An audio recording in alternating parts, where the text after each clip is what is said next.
Hi everyone, welcome to Impact Academy.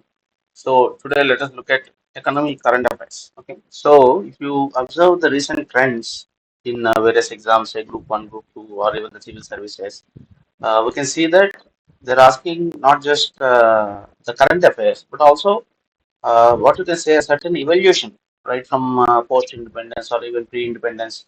So from there, a certain kind of evaluation, they're asking what happened in the 60s, what happened in the 70s, okay, and what happened in the 90s, the liberalization, all those things, various industrial policies. So we have to go through both static and also current affairs. So till now we have been seeing so many more like theory-based questions on economy. So let us start a separate series with the current affairs. So these current affairs are more related to the what you say the 2024 civil services. Okay, so they are very current. Okay, it's not 1 or 2 years back affairs or anything.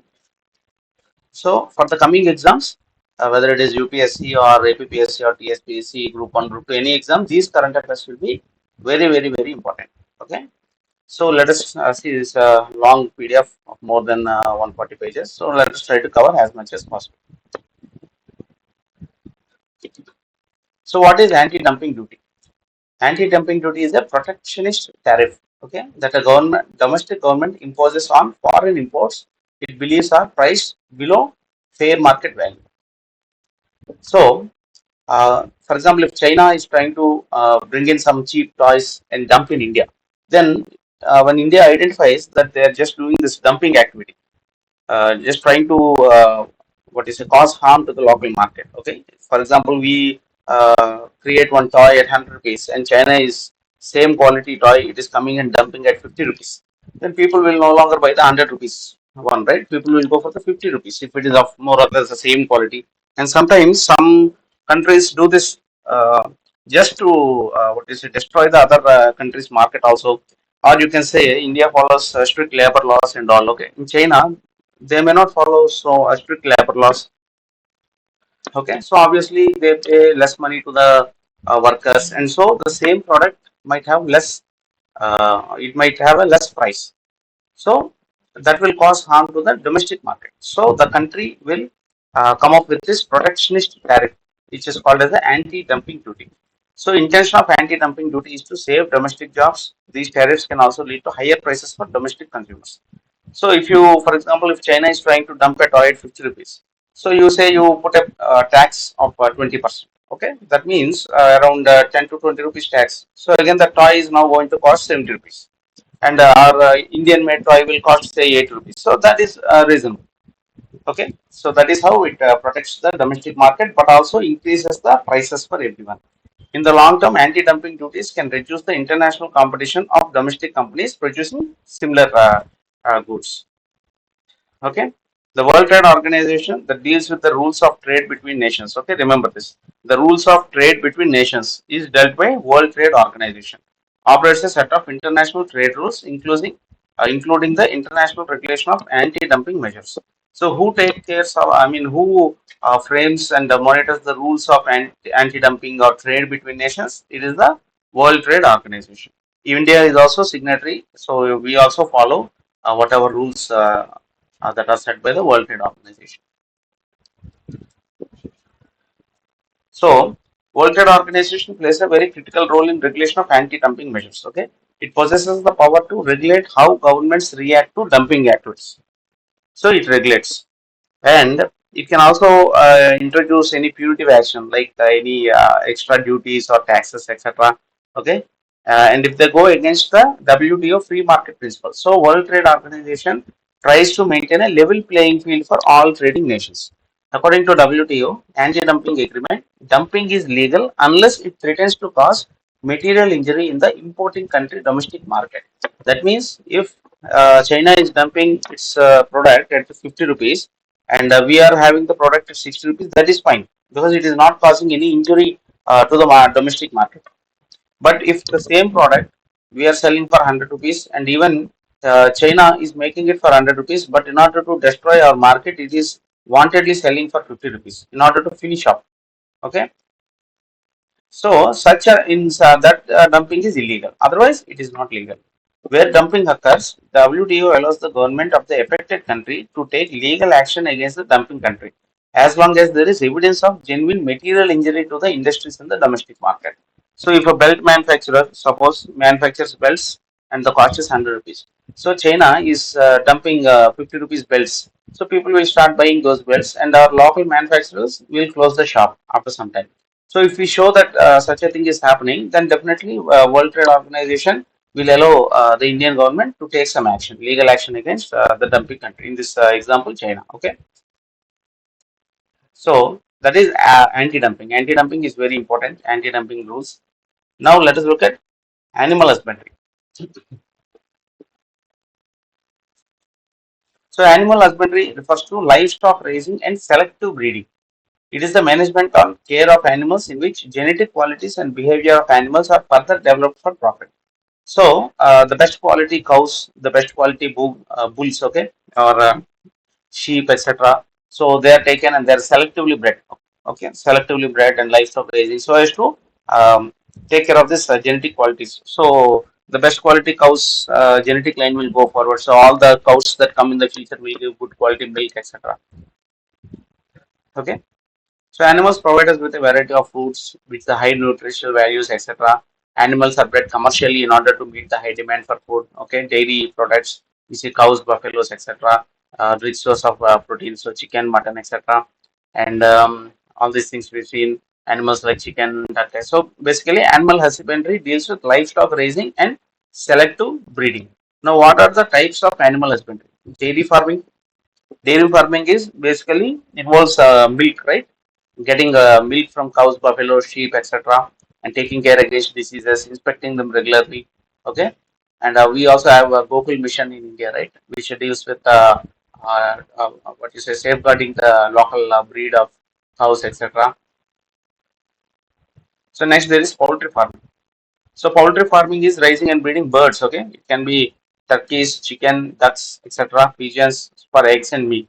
Okay, and fish farming. I'm sure everyone is aware, especially Andhra Pradesh is number one in fish and shrimp production. Okay, Andhra Pradesh has a very thriving this fish farming. Okay, raising fish in closed tanks or ponds for commercial purposes. So, increasing demand for fish is in our India, particularly salmon, catfish, means butcher, cod, tilapia, etc. Okay, so all these things are very prominent. Bee farming also. Bee farming is called apiculture, right?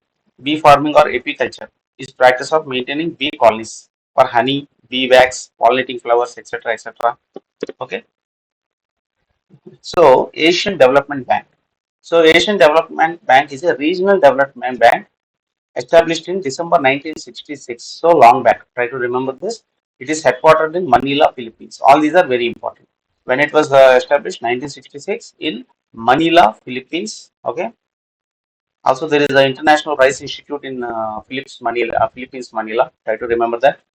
Asian Development Bank aims to promote social and economic development in Asia and the Pacific. Okay, remember that Asia and Pacific. So it is more or less similar to World Bank. It's like you can say Asian version of World Bank. It is one. India is one of the founding members. So if in one of the statement you say India is the founding member, you may think okay, Asian Development Bank is not related to India. Okay, it's China and Japan, all those things. But India is also one of the founding members. At present, Asian Development Bank has 68 members. 49 are from Asia and Pacific, and 19 are from outside. So 68 members are there. All these things are important. 1966, Manila, Philippines. India is there. It reposes and it releases annual report called Asian Development Outlook that summarizes the budget, materials, etc. It is official United Nations observer. Okay, try to remember this report, Asian Development Outlook. So the top five shareholders of the Asian Development Bank are Japan, US. They have 15.6%. China is there 6.4. India is 6.3. Australia 5.8. So out of these 68, you can say these are top five. United States and what is this? Japan. So it is Asian Development Bank, but US has the highest share. Okay, try to remember that also. Japan, US have 15.6, India, China 6.3, 6.4, all these things roughly. Okay, China, India, Australia. At least remember these five: Japan, US, China, India, Australia. current president is Masatsugu Asakawa. Okay, is the is Japanese. Okay, looking at the name, you can say Japanese. Is the current president. Masatsugu Asakawa is the president of ADB. So Asian Development Bank was modeled closely on the World Bank, and it has a similar weighted voting system, etc., proportion to members' capital subscriptions. That means if US and Japan have more capital subscription, they have 15.6%. So they will have more voting, right? And reducing poverty, just like how World Bank, Asian Development Bank is more towards Asia and Pacific. Okay, carry out investments in the form of loans, grants, information sharing also. So you can see, I mean, a question can come: what are the various functions of the Asian development? It not only gives loans and grants, it also shares information, infrastructure, health services, financial and public administration, helping nations prepare for impact of climate change, better management of natural resources, all these areas. Okay, so this is very important topic, Asian development. Next, ASSOCHAM. Okay, Associated Chambers of Commerce and Industry of India. It's a non-governmental trade association. Very important. Okay, it has got nothing to do with government. It's a non-governmental trade association and an advocacy group based in New Delhi. Organization represents the interests of trade and commerce in India and acts an interface between issues and initiatives. Okay. Yeah, and to promote both domestic and international trade. So not just India, international trade also, and reduce trade barriers while fostering. So it is basically advisory group only. Okay, it acts as a what you say. It studies the market and gives reports to the government, etc., etc. Basically, trying to influence the government policy as per the needs of the market. So ASSOCHAM was established in 1920. Okay, remember this long back, even before independence, by promoter chambers representing all regions of India. It has completed 100 years of existence. 1920, right? So recently it completed 100 years. The association has a special role in promoting international trade and often hosts international trade delegates in India, etc., etc. And it has an international chamber of commerce. Okay, it's a member of the International Chamber of Commerce and the World Business Organization (WBO), and it is authorized by the Government of India to issue certificate of origin, certify commercial invoices, and recommend business visa also. So it is among the trading community. It is very powerful body. So alternative investment funds. Okay, what are alternative investment funds? AIFs are any privately pooled investment fund, whether from Indian or foreign sources, in the form of trust, company, body corporate, or a limited liability partnership as defined by the SEBI, Securities and Exchanges Board of India. So anything related to stock market or this everything comes under SEBI. Okay, SEBI Securities and Exchanges Board of India Regulation Act is 2012. That is also very important. So alternate investment funds are privately pooled investment. Okay, privately pooled. As a result, venture capital funds, hedge funds, private equity funds, commodity funds, debt funds, infrastructure funds, and AIFs are included in the definition. So all these things are there in the venture capital means, for example, if what you say a big company wants to invest in some other company, okay, so it invest this capital in that particular venture. Okay, that's venture capital funds. Hedge funds are basically when, for example, you're in a particular business. Okay, you want to what you say to safeguard against risk. Okay, so suppose you invest in some hedge funds. Okay, so that you diversify your risk. Okay, private equity. So any company goes for listing in the stock market, its shares are open for everyone. So that is called equity. Okay, so it's a investment of option for high rollers, including domestic and foreign investments. So this is usually invested by the top rich people. Okay, for high rollers and foreign investors and domestic investors. Generally, institutions and high net worth individuals invest in AF. So high net worth individuals is basically rich people. Okay, who have lots of money, and the institutions also they invest in this AIF as it needs a high investment amount. Fine. So what are the various categories of alternate investment funds? Category 1, Category 2, and Category 3. So all these things try to just glance through, okay? Don't try to remember everything. But if you have at least read it once, in the exam if such a question comes, you will be able to connect something, okay? If you have not read it at all, then you will not know what is what, okay? So don't try to by heart all these things. Just go through casually. So category one AIF, they can invest in startups, early stage ventures, social ventures, and SMEs. Okay, they include venture capital funds like angel funds.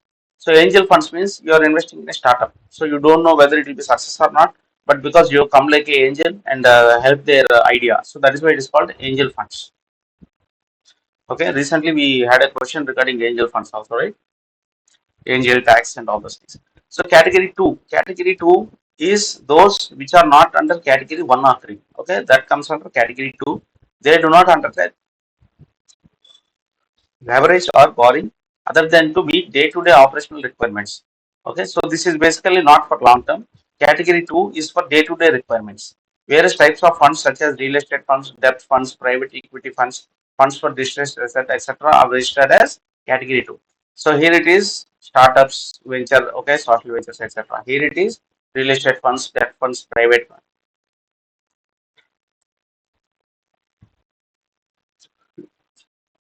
Okay, category three, they are funds which employ complex or diverse trading strategies, and many employ leverage, including through investment in listed or unlisted derivatives, hedge funds, okay, private investments in public equity funds, etc. They are as category 3. So category 1 and 2 are required to be close-ended and have a minimum tenure of 3 years. Close-ended means, for example, if you are a high net individual, okay, in category 1 or 2, remember this. So if you are investing in a social venture or in an angel fund or in a what is this category 3, you for hedge funds, private investment, okay. So these things minimum you have to invest for 3 years. Before 3 years, you cannot pull out the money. Now category two is okay because category two has been specifically for meeting day-to-day operational requirements. So in alternate investment funds, category one and three are long term. Category two is for day-to-day needs, and the minimum tenure of one and category one and two, sorry, category one and two are required to be close-ended. Fine. Okay, sorry. Category 3 can be open-ended or close-ended. So even category 2 is close-ended only. So real estate funds, debt funds, private equity funds, okay, all these things is also for a minimum tenure of 3 years. Category 1 and 2. Category 3, okay, this one can be either open-ended or close-ended. That means you can put money, and if it is open-ended, you can remove whenever you want. If it is closed-ended, you will have a fixed period. Okay. So just now we have talked about angel tax, right? And it has come. So the angel tax is 30% tax on any excess funds raised by an unlisted firm through the issuance of shares over and above the shares fair market value. So this definition is very important. So for example, if you have an unlisted company, for example, all these companies which you see on stock market are listed companies because they are listed on the stock market. But if you have a new company, okay, for example, Swiggy is there. Today, Swiggy is a listed company, maybe, I don't know. So if it is there on the stock market, it is a listed company. But before, a couple of years back, when it started in the beginning, okay, when it came up with this idea, okay, I will have a new app where people can order online. So when the new idea came, a lot of these big investors, okay, individual rich people, all these people, they come and they say, okay, it's a very good idea, so we will invest money. They are called as angel investors. Now, sometimes what happens is, uh, for example, there is a big firm and it makes a lot of profit. Okay, in order to save on the tax, in order to save some tax, what it might do is it might come up with a new startup. One of their own people, it can say, okay, you make a startup, and for example, normally if you look at the market, your the price of your company will be, each share will be say 1,000 rupees. Okay, but what I will do, I will buy each share at 10,000 rupees. Okay, because it is not listed. Okay, it is just private affair. I am for example, you have a pen, you can sell it for 10 rupees, that is normal. But if you are selling a pen for 1,000 rupees, that is not normal. But if you want, you will sell, and that person who is buying, he will buy. But there is some under hidden motive, right? If something like that is happening, definitely there is something wrong. If you are buying a pen for 1,000 rupees, perhaps you are just trying to bribe, okay, give him 1,000 rupees. But if you give directly, it will not look good. So you are buying a pen and giving 1,000 rupees, example. Okay, so similarly, if you are an so if you are an angel investor, okay, you are an angel investor because you like the idea, you invest in that fund. Suppose the market value is 100 rupees, you invest at 100 rupees, it is fine, there is no problem. But you invest, the market value say is 100 rupees, but because it is a private affair, you are investing 1000 rupees. Okay, then in such a cases, when the issuance of shares over and above the shares fair market value. So if it is over and above the fair market value, so 100 rupees you are buying for 1000 rupees, on that 900 rupees you are going to get 30% tax. Okay, and this is regarding unlisted firms, not listed firms. That is angel tax. It typically impacts startups and their angel investors. Okay, because many times angel investors come to hide their money. Okay, instead of paying tax, they'll say they'll invest in startup, they'll get some tax exemptions. So this tax, this 30% tax will kind of, I mean, be like a restriction for them, right? Okay. So the angel tax was implemented in 2012 under Section 56(2) of 7B of the Income Tax Act 1961. Okay, so in 2012 itself it came, and earlier it was imposed only on investments made by a resident investor. But in budget 22, 23, 24, that means the latest one, proposed to extend angel tax even to non-resident investors from April 1st, 2024. So this is a very current point, so try to remember. Previously, it was only for resident investors. That means Indian, not Indian resident. So even if you're a foreigner, if you're staying here and doing business, you're a resident investor. Now, even if you are from abroad and you are trying to invest in a startup in India, and if you are going for above the market value price, then even if you are a non-resident investor, starting from April 1, 2024, you will have to pay a tax of 30%. Okay. So the government introduced angel tax to curb money laundering and make it easier for business to comply with the tax norms. The angel tax is levied on unlisted businesses or startups on the funding they get from angel investors. So, angel investor is an individual with a high net worth willing to provide financial backing for small startups and entrepreneurs. Angel investors give financial assistance in exchange for ownership equity in the company. So, they are giving money and basically buying share of the company. And instead of buying for 100 rupees, if you buy for 1000 rupees, then you will have to pay a 30% tax. And starting from April 1, 2024, this is not just for resident investor, for non-resident investor also. Okay. So we have seen 4 or 5 topics. So in the next class, we will continue. Okay. Thank you.